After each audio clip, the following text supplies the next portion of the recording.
Now we've got some great news to bring you from the Thai cave. We're hearing that all of the children and their coach have now been rescued from that cave. And now the final thing that needs to be done is that the doctor and the three Navy SEAL divers who have been with those kids and their coach since they were discovered in order to make sure that they stayed safe just need to be brought out now. So there is the announcement confirming this news. 12 boars and coaches leave the cave and everyone is safe. Hooyah. So those 12 children, the young footballers and their coach are all out safe. They will be taken to hospital and reunited with their family. A government official previously said that the first 8 boys rescued from the cave were in good mental and physical health. They are all in hospital, having many tests to make sure that they are as well as can be after a traumatic experience for them, stuck in that cave since the 23rd of June, alone for 9 days with no sense at all as to whether they would be found and rescued. They had gone into that cave and in order to escape rising waters had to go deeper and deeper into the cave network, ending up 2.5 miles into the cave deep underground.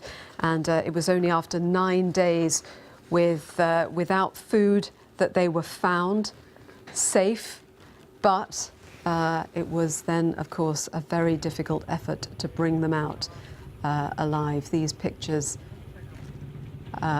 waving off some of the previous evacuations from the rescue operation.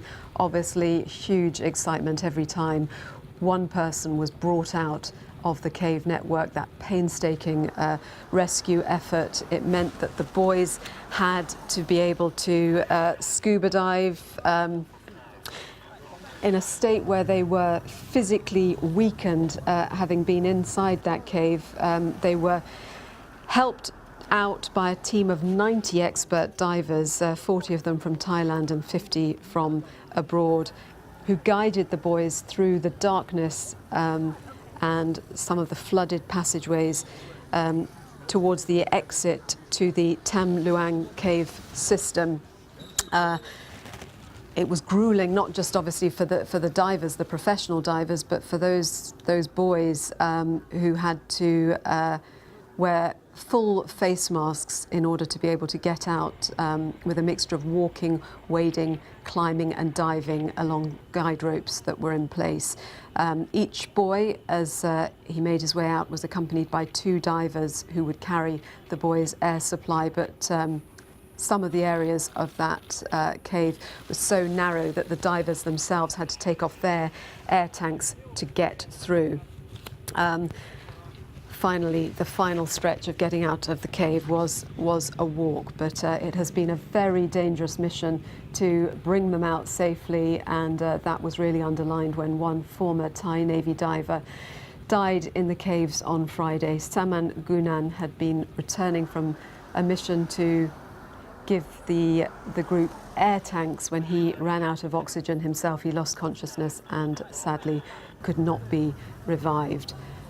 So it has been a painstaking, a very difficult operation to get those boys out.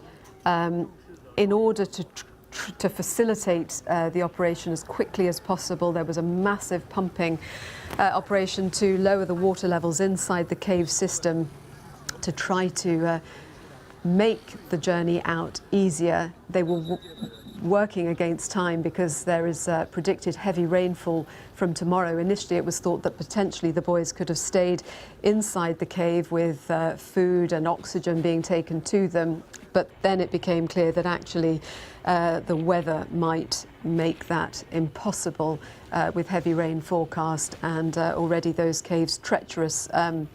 It was rising water levels, which meant that they were trapped inside the cave when they had gone in for a sightseeing expedition and found themselves unable to leave. They'd abandoned their bikes, having gone in just expecting to be inside the cave for a short visit.